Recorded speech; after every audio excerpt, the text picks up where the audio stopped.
Hi, hello. This video is going to be about the history or the sort of significance of the original vintage figures and the vintage collection figures and um, why they have such an appeal. So I'm going to read some stuff which I've written, and there'll be a video as well. Uh, Hopefully, the video will show stuff that first half will show vintage stuff. Then there's a bit of a clip which shows where I bought my Star Wars stuff, mainly at a toy shop in near Portobello Road, called Barnett's. And then we're going to move on to vintage figures. There's a little bit of showing other figures from the 70s, early 80s, like Battlestar Galactica and all that sort of stuff. And later on, you'll see why those are in there as well. I want to keep this audio to the same length as the video. So I saw Star Wars on Valentine's Day 1978.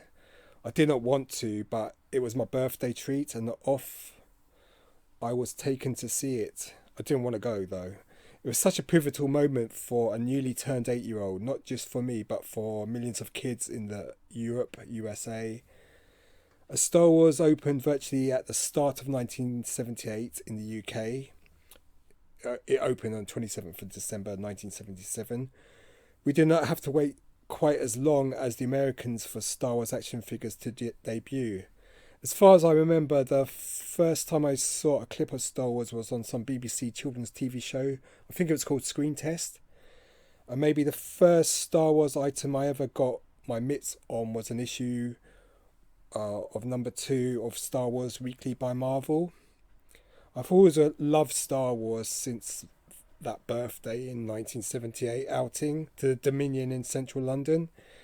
It's amazing what you can remember so far back, like having Golden Wonder sausage and tomato flavoured crisp on the bus journey home or there.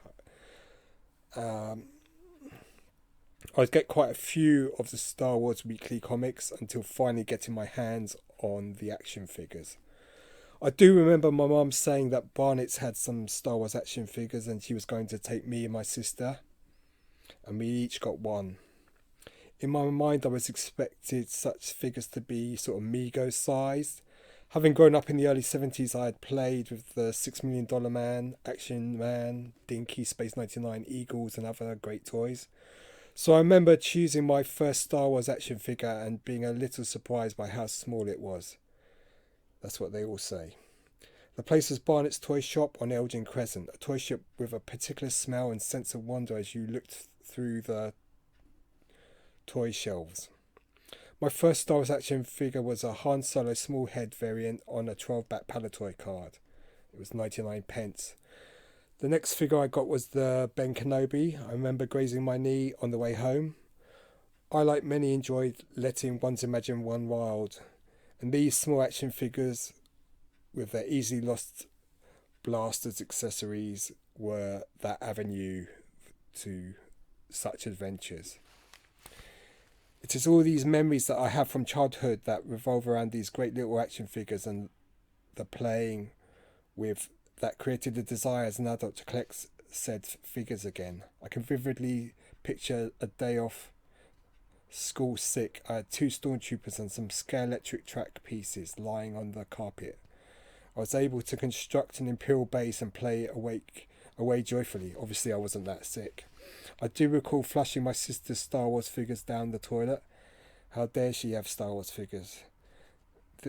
This would definitely included a vinyl caped Jawa.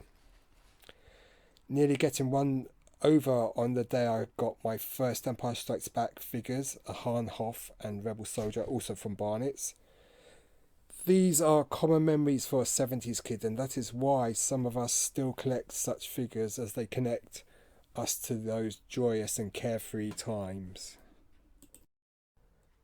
The 12 back card is a classic design that has been replicated in the modern line of Star Wars action figures in the 2004 VOTC, the Vintage Collection 2010, Gentle Giants Jumbo line, and the 2017 Black Series 40th anniversary line. Obviously, again in the 2020 40th anniversary line. Collectors seem to really enjoy the retro looking card backs with updated figures. It is easily one of the most visually appealing designs of all time, and is popular with collectors who were not even alive when these cards first appeared in 1978. The backing card consisted of a black background with a large photo image surrounded by the classic silver racetrack and a large Star Wars logo at the top. Beneath this was the name of the action figure, and this matched the colour of the rectangular area below and to the left where the action figure lay beneath its blister. Okay, so what I wanted to do in this talk, or waffle, whatever, is to sort of show the connection between the old vintage and the new VC cards and why they're so popular, the vintage collection. I mean, the cards are just such a brilliant design, and they have such a great appeal then in the 70s, 80s, and now in the, well, since 2010 really. The greatness of the design versus the nostalgia of these being the cards we had as children in the 70s and 80s. So, you know, even if these are the first cards we had that have been issued by Hasbro, Kenner back in the day, and whatever design we've had since post 95 has never really matched that card in its brilliance of design. You know, the black card with the silver racetrack, the large photograph, the name pill.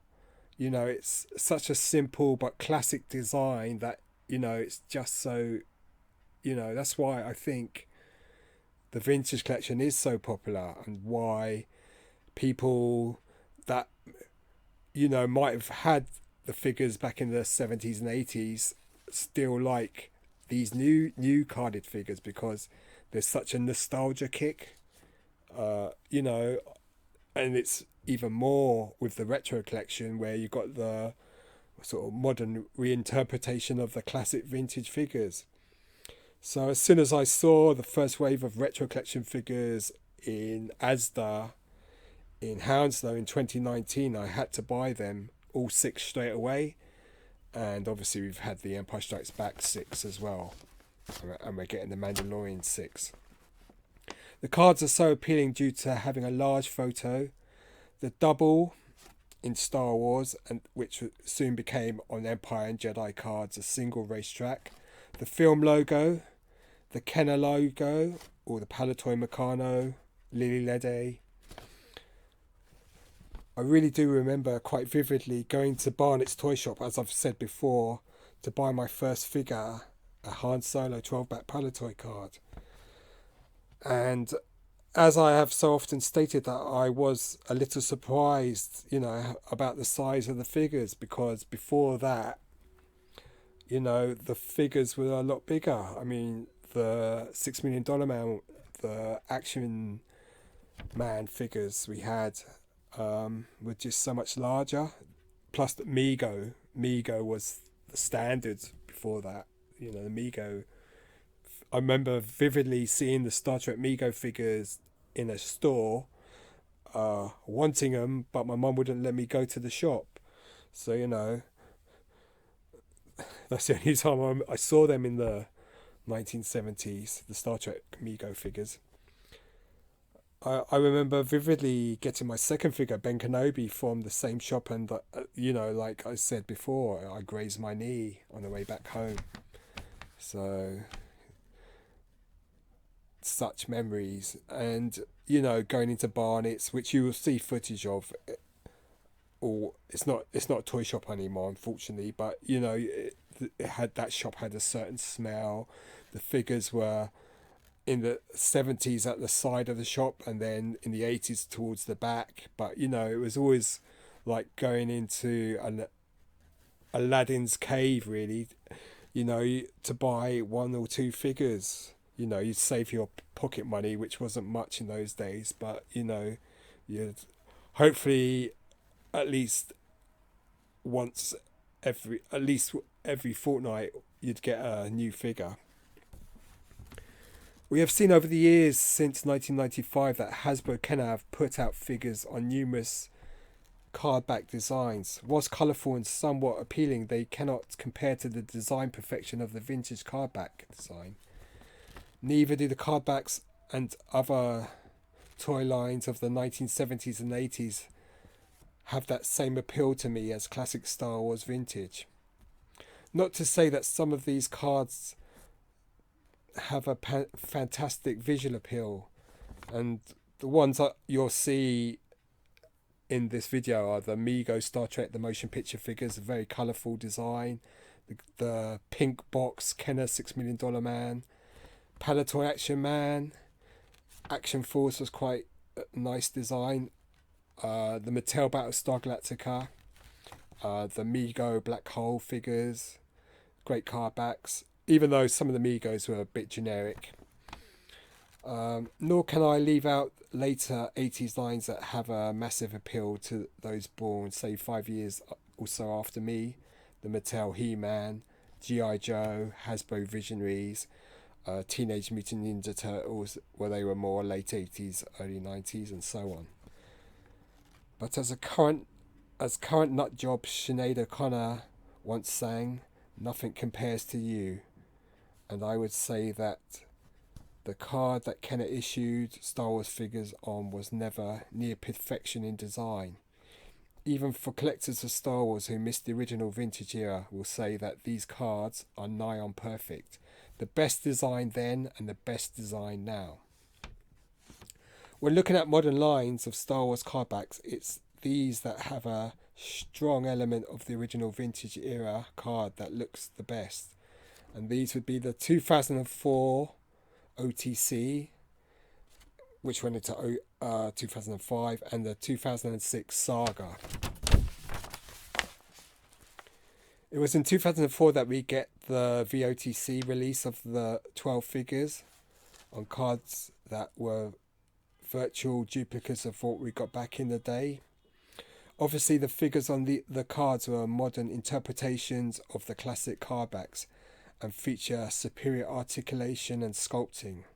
I mean, particularly the Han Solo is still held up as a great figure, the 2004 VOTC Han.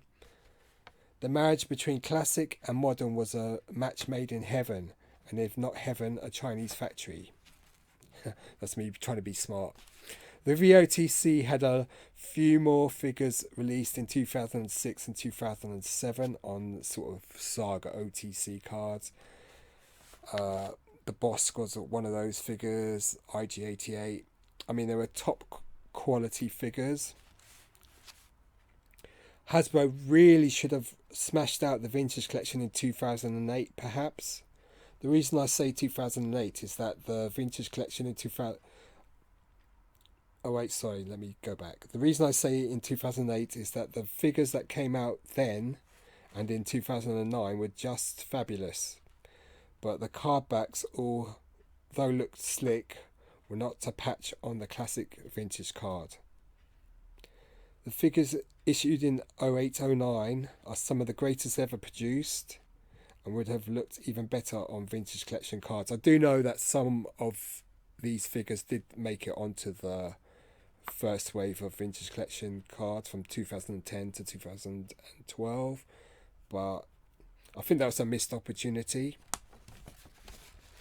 In 2010, Hasbro launched the vintage collection, and these were a smash hit with both old-time collectors and those of more recent years who realised that this was the dog Sloblocks, the best of both worlds. The first wave lasted 2010-12, with about 115 figures being issued. The next line of articulated realistic looking figures were released on the Black Series cards, which were just minimalistic and held little visual appeal. Perhaps this was Hasbro trying to say that it was not about the card backs and the nostalgia, but the action figure solely. Were Hasbro in denial that a significant amount of purchases of their Star Wars product were golden oldies who were on a nostalgia kick? The Black Series 3.75 were top-notch figures issued on the sort of card that would have been designed for sale in an art museum. Not helped that these cards, the bubbles have a tendency to drop off. In 2018, the vintage collection came back and is still popular with us oldies or young oldies. Perhaps I saw on a video yesterday the most perfect of figures.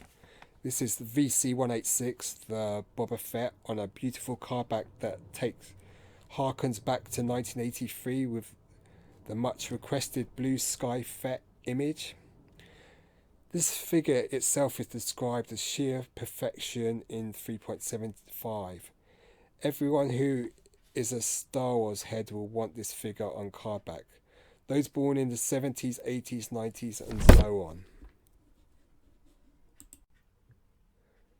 So I've, especially in the 2010 to 2012 period, really enjoyed collecting the vintage collection. I didn't get them all, but I got quite a few of them, and I got a few of the important ones.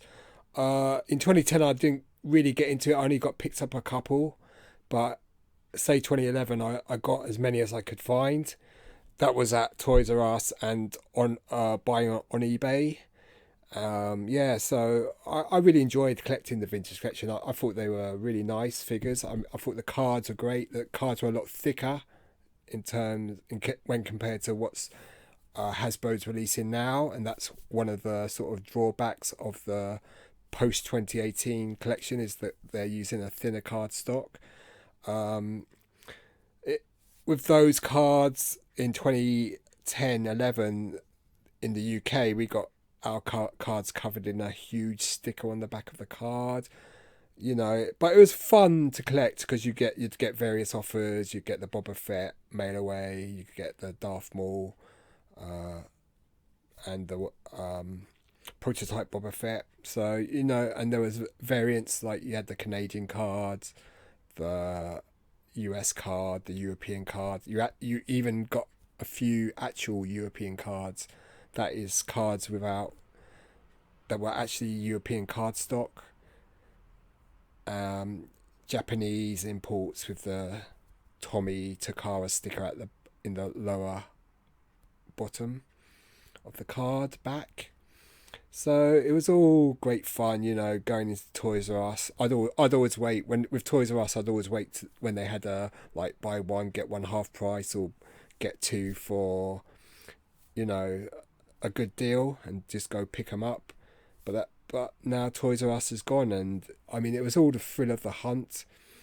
I think some of my favourite vintage collection figures, I'd say, are the VC70, the Walrus Man.